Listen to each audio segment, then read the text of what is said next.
Bom dia.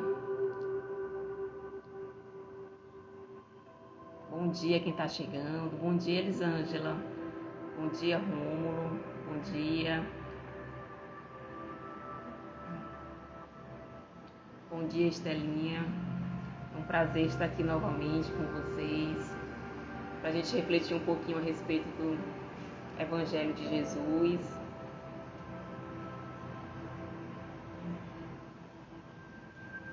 Quem puder me dar um retorno em relação ao som, se está dando para vocês me escutarem direitinho, se a música está muito alta,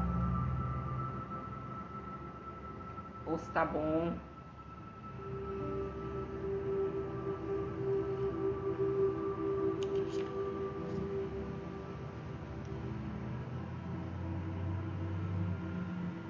Bom dia, Isabel.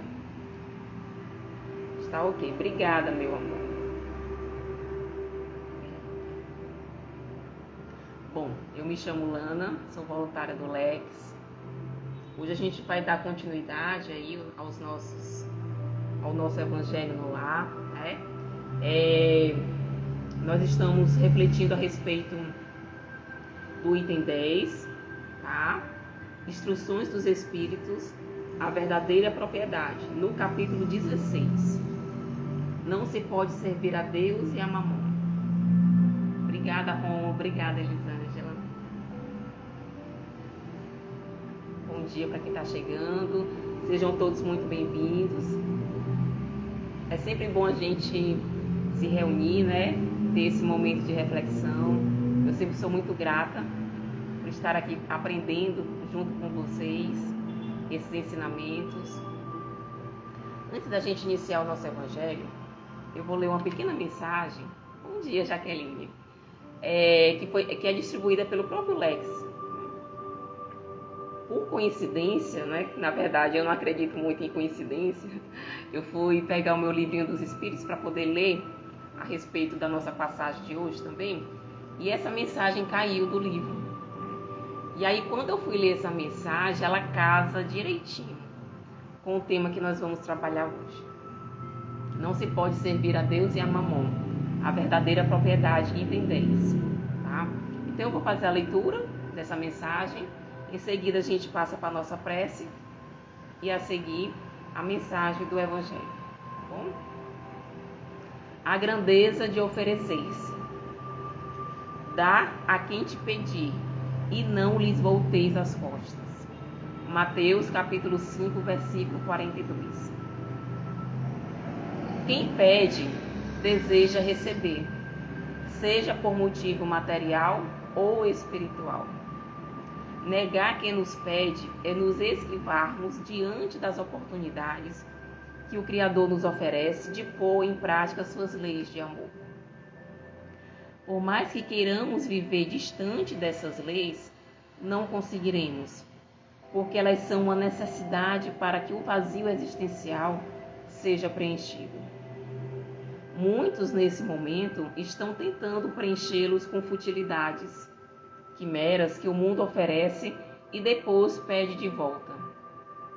E ainda relutamos em devolver o que não nos pertence pela prática da caridade.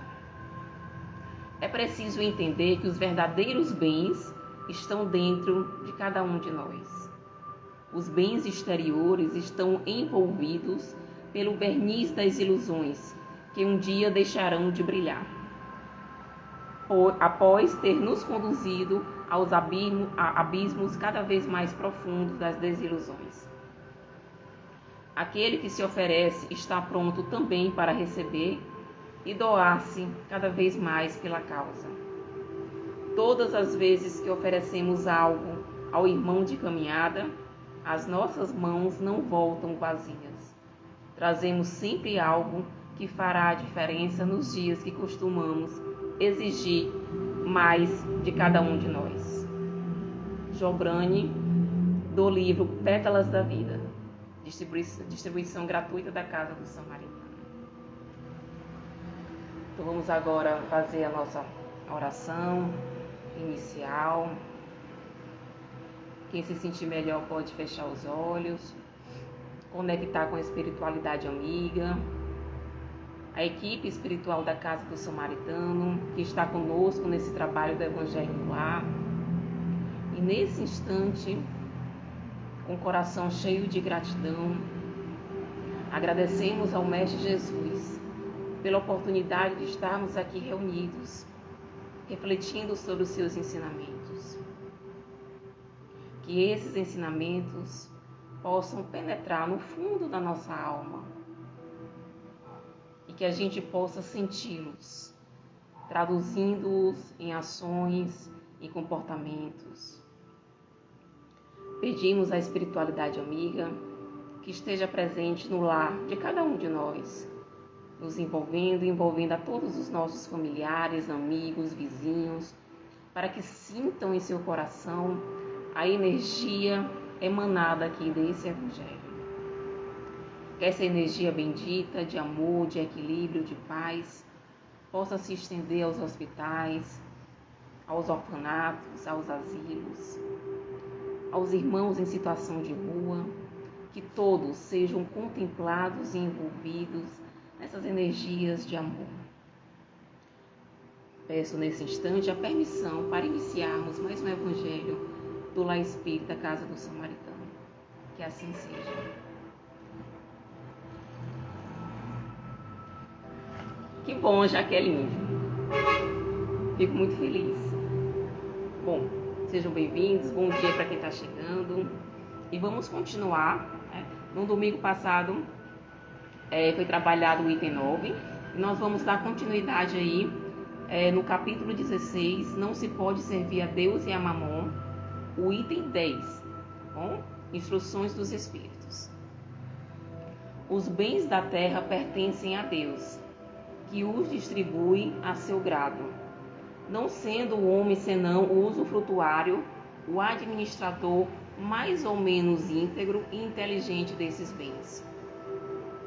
Tanto eles não constituem propriedade individual do homem, que Deus frequentemente anula todas as previsões e a riqueza foge àquele que se julga com os melhores títulos para possuí-la. Direis, porventura, que isso se compreende no tocante aos bens hereditários, porém, não relativamente aos que são adquiridos pelo trabalho.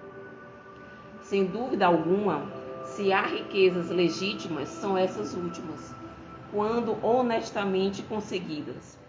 Porquanto uma propriedade só é legitimamente adquirida quando, da sua aquisição, não resulta dano para ninguém. Contas serão pedidas até mesmo de um único cetil mal ganho, isto é, com prejuízo de outrem. O fato, porém, de um homem dever a si próprio a riqueza que possua, segue-se-á que, ao morrer, alguma vantagem lhe advenha desse fato? Não são a miúde inúteis as precauções que ele toma para transmiti-la a seus descendentes? De certo, porquanto se Deus não quiser que ela lhes vá ter as mãos, nada prevalecerá contra a sua vontade. Poderá o homem usar e abusar de seus haveres durante a vida sem ter que prestar contas? Não. Permitindo-lhe que a adquirisse, é possível haja Deus, tendo em vista recompensar-lhe no curso da existência atual os esforços, a coragem, a perseverança.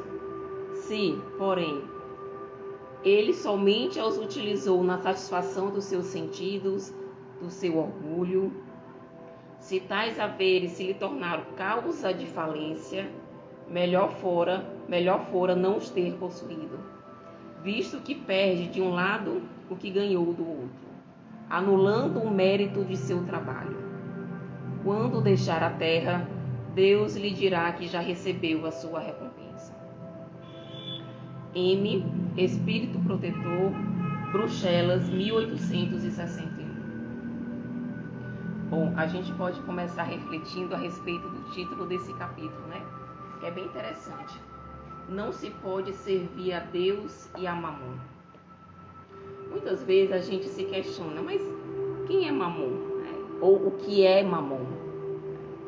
Pelo título, embora nós não saibamos, a gente já começa a deduzir que são energias ou são coisas antagônicas. Se o título vem nos trazendo não se pode servir a Deus e a Mamon, é porque muito possivelmente Mamon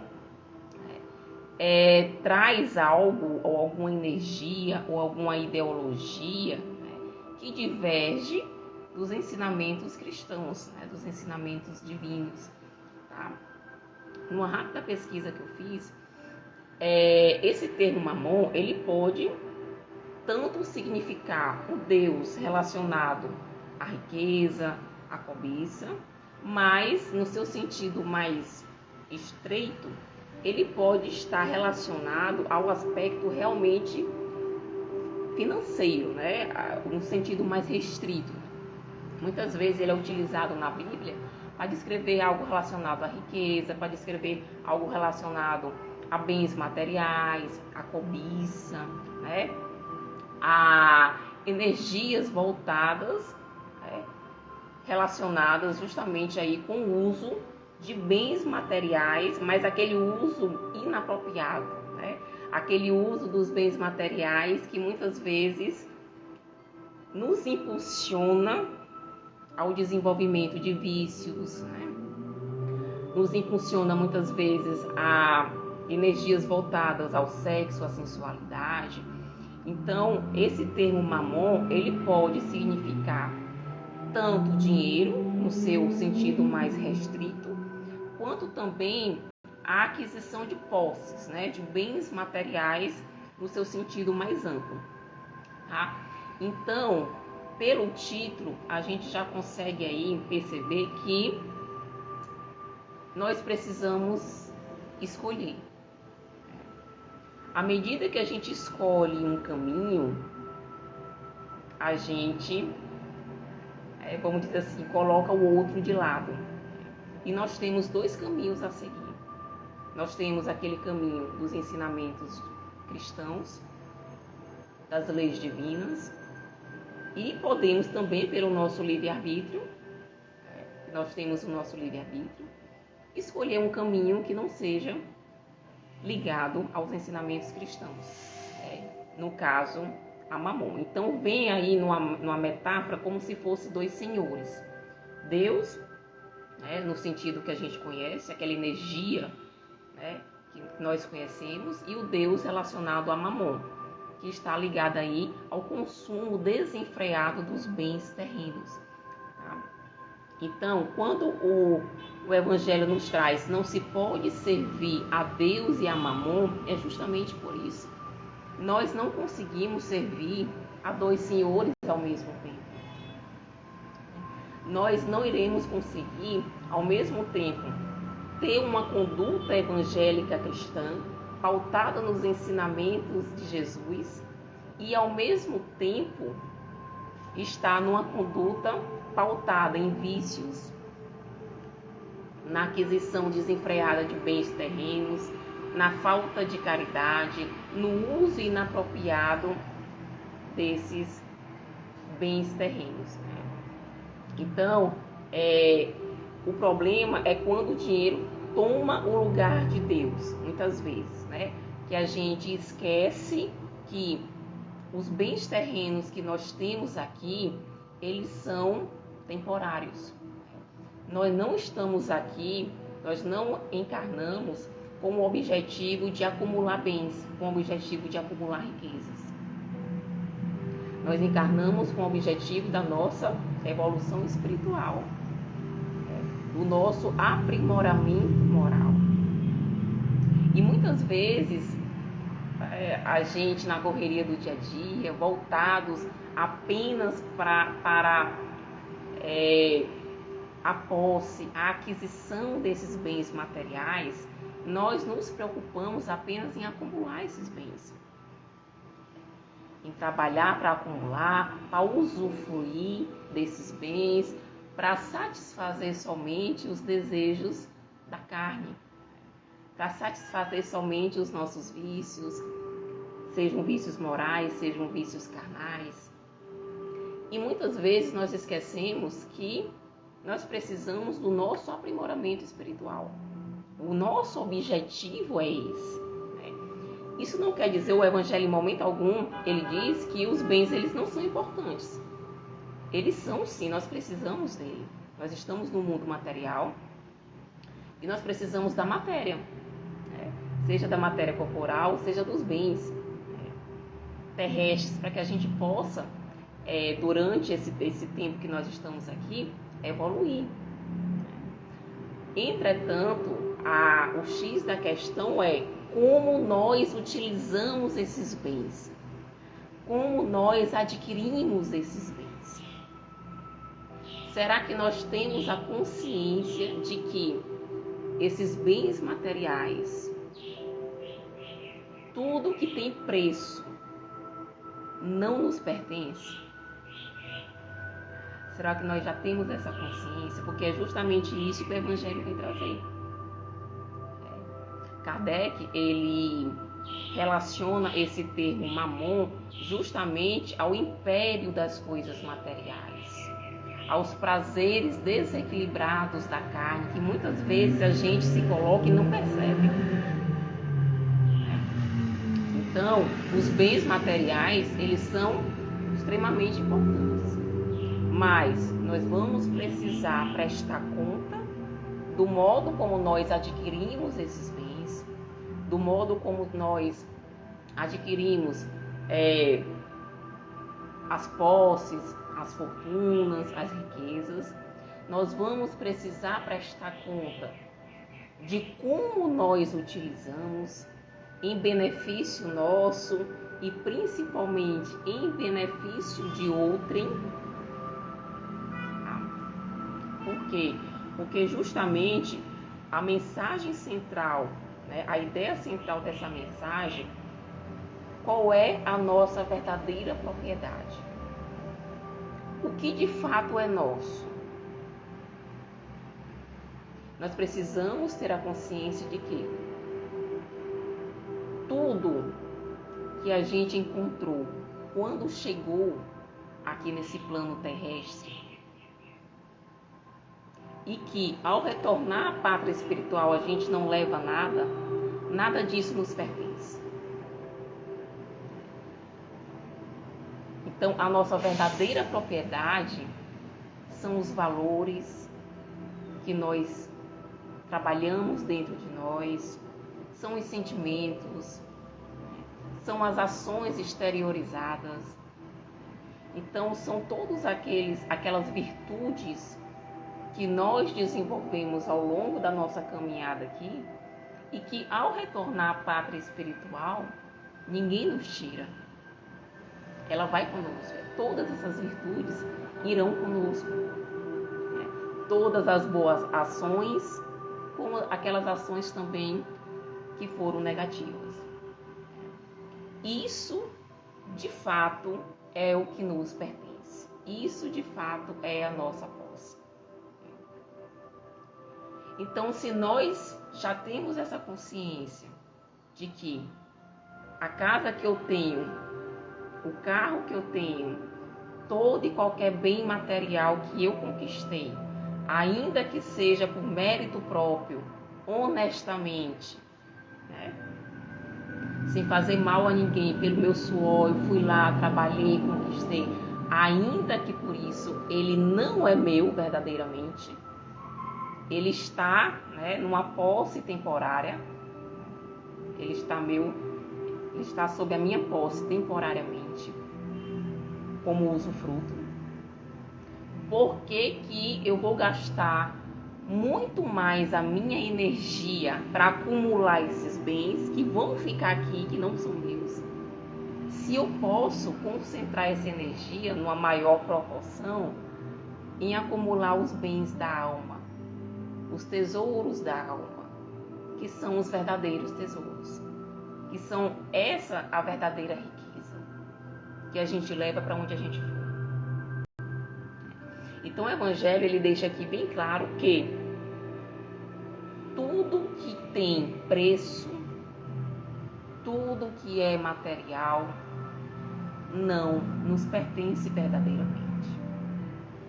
Estamos em usufruto, somos usufrutuários disso. Estamos sob uma administração, temporariamente está sob a nossa administração. E nós vamos, num certo momento, prestar conta dessa administração.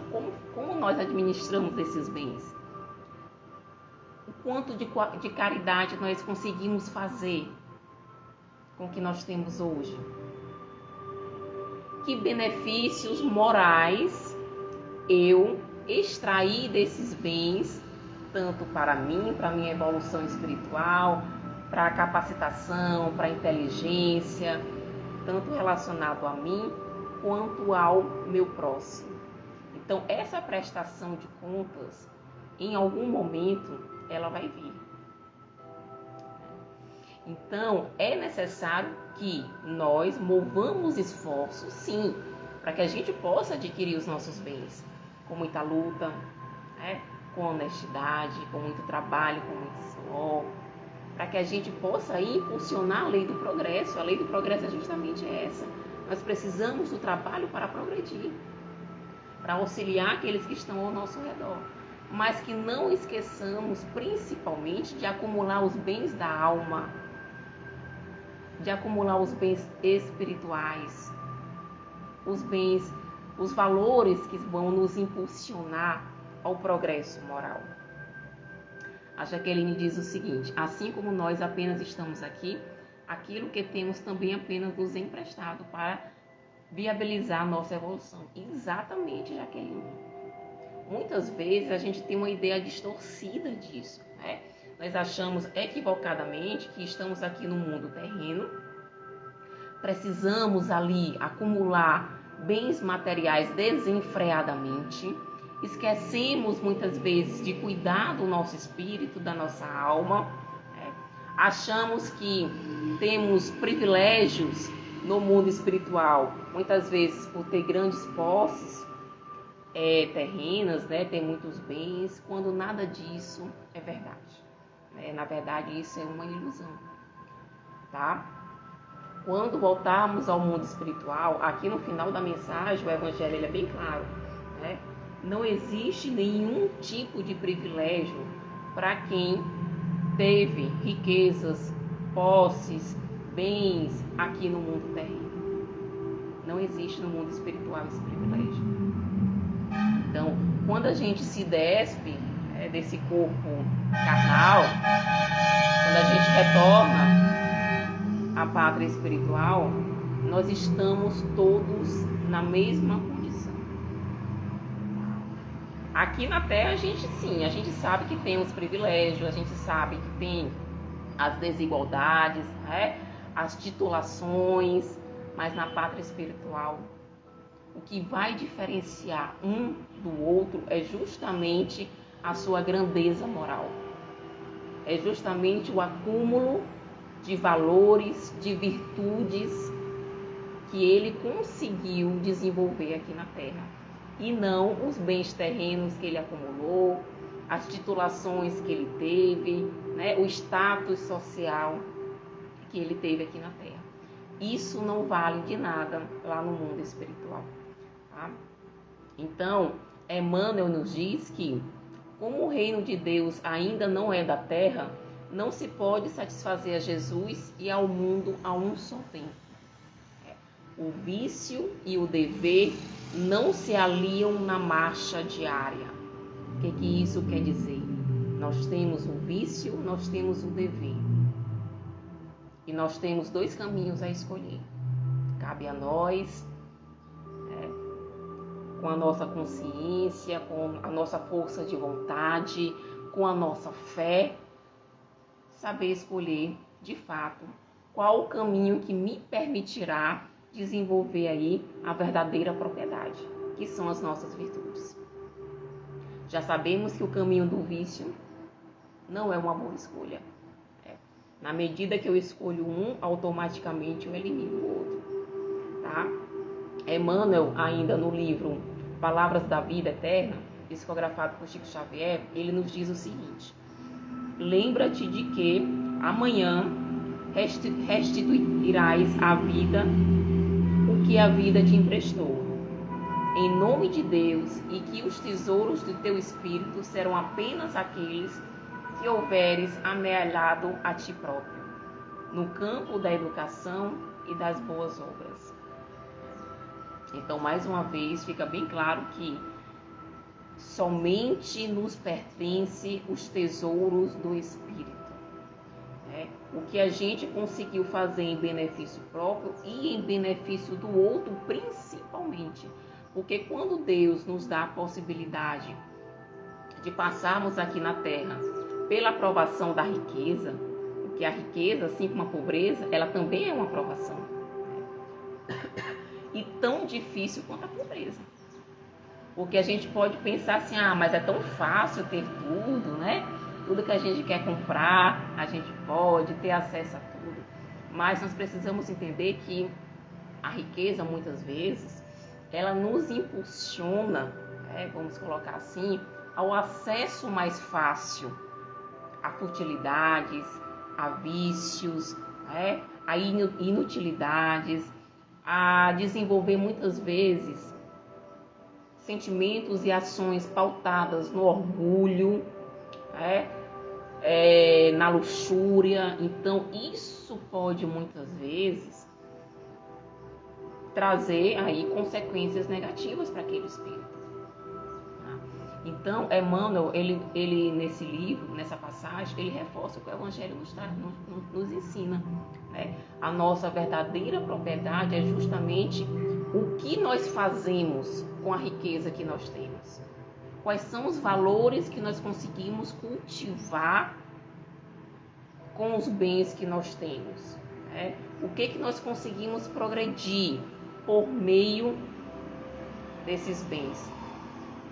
Nós conseguimos nos melhorar? Nós retornamos ao plano espiritual melhor do que nós viemos? Nós conseguimos auxiliar aquele irmão que necessitava do auxílio? Nós conseguimos desenvolver a caridade? A arrogância e a soberba são coisas difíceis de lidar. Exatamente. Isso não quer dizer que é somente a pessoa que tem posses terrenas, que tem bens, que são ricas, são orgulhosas, não. Tá? Tem pessoas que têm uma condição social bem baixa que também ainda não aprenderam, dentro dessa expiação da pobreza, a desenvolver a humildade. Ainda carrega ali a chaga do orgulho, do egoísmo. Mas a riqueza, ela nos dá, vamos colocar assim, é um meio muito mais fácil da gente desenvolver essas chagas morais. Claro que também é a possibilidade da gente desenvolver a humildade, desenvolver aí principalmente a caridade, tá? Lembrando que são provas, que nós mesmos pedimos antes de encarnar. Muitas vezes nós pedimos passar por certas situações para que a gente possa desenvolver certos atributos, certos valores. Então, tanto a pobreza quanto a riqueza, ela vai nos trazer a possibilidade de desenvolver certos valores. Tá? Então, aqui o autor M, que ele não diz o nome completo, ele só está a letrinha M, ele vai aí também afirmar uma coisa bem interessante. Que quantas vezes nós já vimos casos, e aí vocês vão me confirmar se isso é verdade, de pessoas que são muito ricas, herdeiras de fortunas, ou mesmo que trabalharam, conseguiram aí grandes fortunas, acumularam grandes fortunas, e de repente começam aí a perder essa fortuna. Do dia para a noite ficam completamente sem nada. O que isso nos ensina mais uma vez? O que isso nos comprova mais uma vez? Que nada é nosso. Só é nosso enquanto Deus permitir.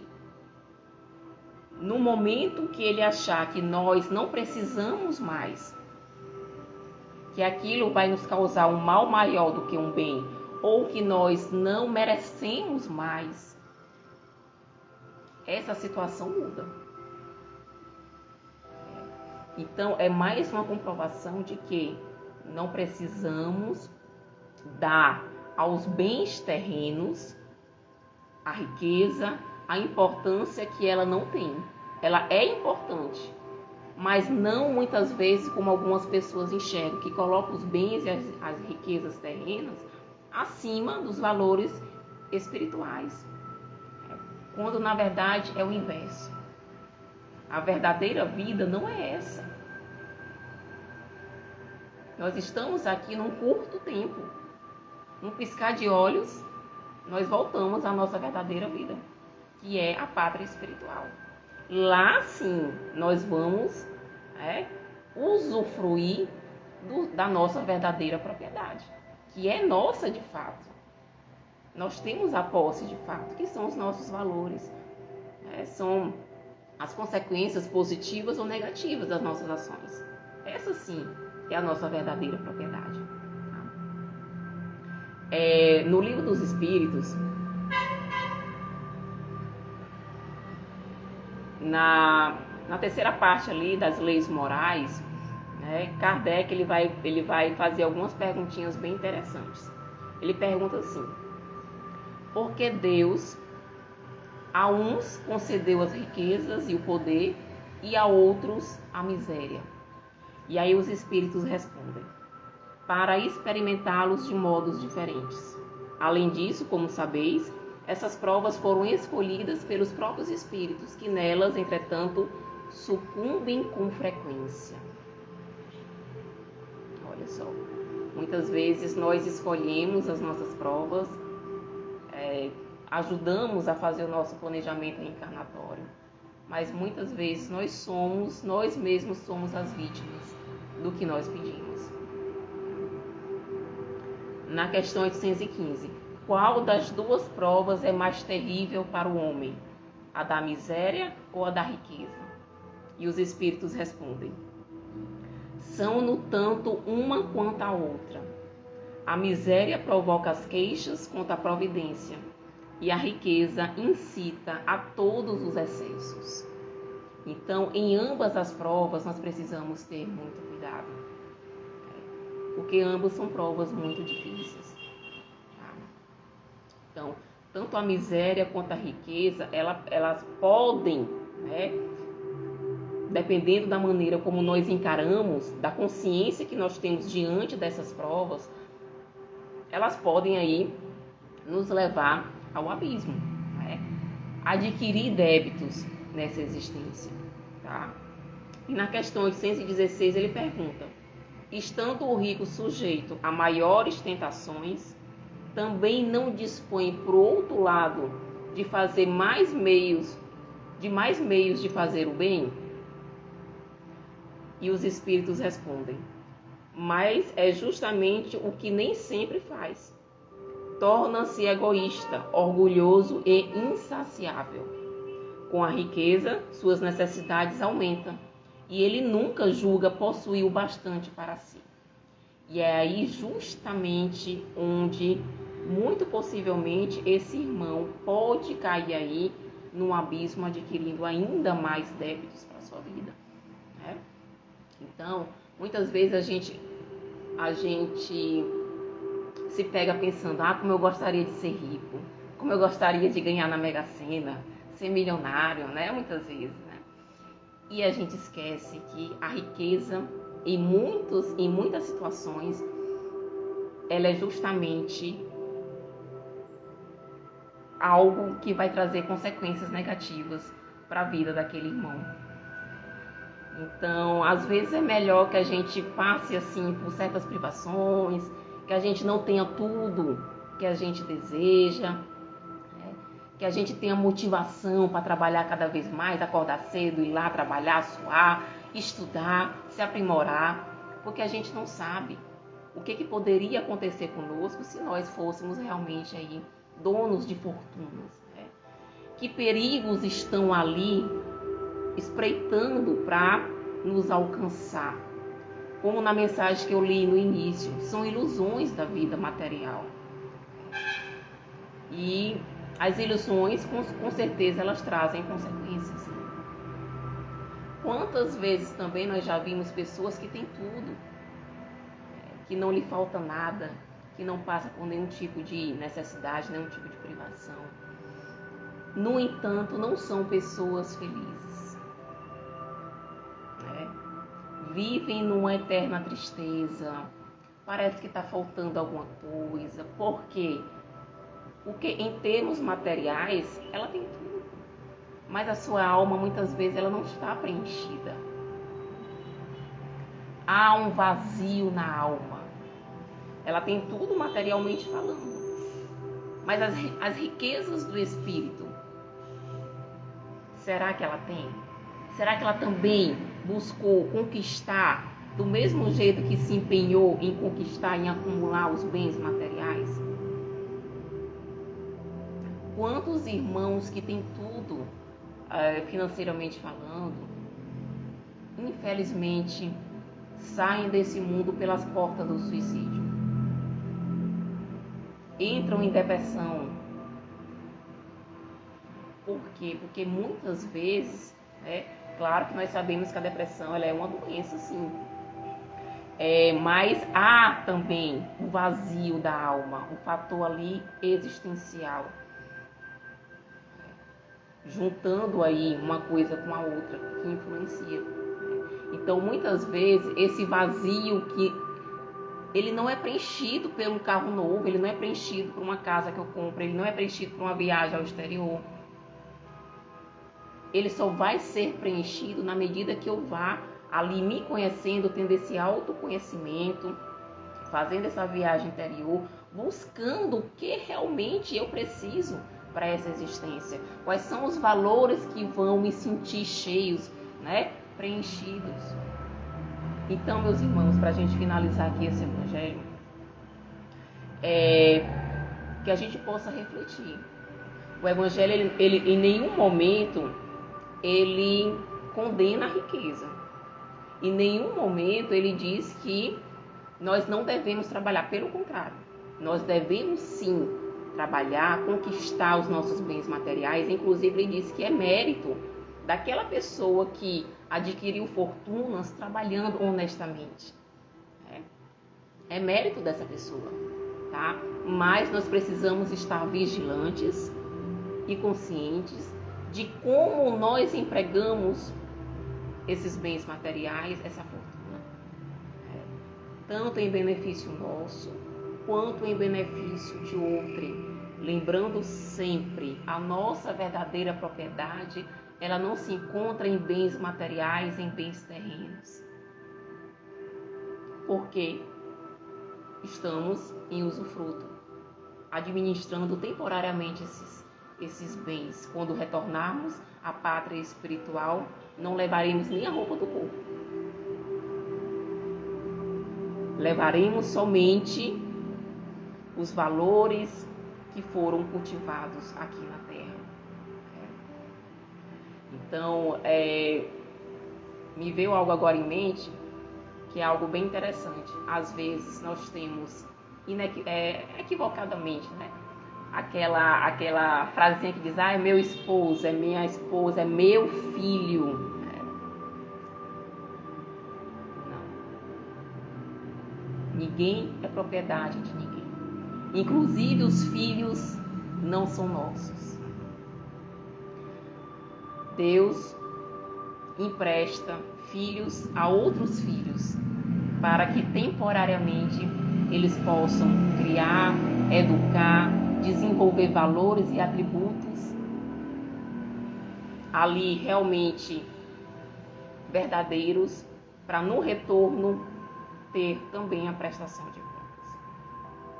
Então essa posse também não está restrita a bens materiais, mas também a irmãos que estão temporariamente sobre a nossa tutela, como os nossos filhos. Eu ainda não sou mãe, mas quem já é, tá bom?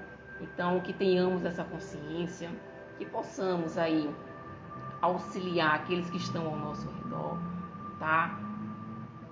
Com humildade, sem holofotes, que ninguém precisa disso, desenvolvendo aí em nós a verdadeira propriedade, que é da humildade, da resignação, da caridade, da fraternidade, dentre outros, tá bom? Obrigada pela presença, pela companhia de cada um de vocês. Vamos agora encerrar o nosso evangelho de hoje com a nossa oração final. Obrigado, Pai amado, nosso amigo Mestre Jesus, por tantos ensinamentos valiosos. Pedimos o auxílio dos nossos anjos guardiões, dos nossos mentores, aqueles espíritos amigos que nos querem bem, que nos auxiliem sempre a escolher o caminho da verdade, ao caminho do dever, das leis divinas, que nos sustente, que segure a nossa mão, para que nós possamos sempre trilhar esse caminho e não nos desviar. E mesmo que muitas vezes a gente possa cair, que nos ajude a nos levantar, a ter perseverança, a ter fé, a acreditar que não estamos sozinhos, sempre haverá espíritos amigos que nos amam, que nos intuem, que nos protegem e que nos guiam no caminho do amor, do perdão e da caridade. Que tenhamos um bom fim de semana, que Jesus possa nos envolver nas suas energias benditas de amor, de proteção. Obrigada a todos que estão aqui pela companhia. Fiquem com Deus. Tchau.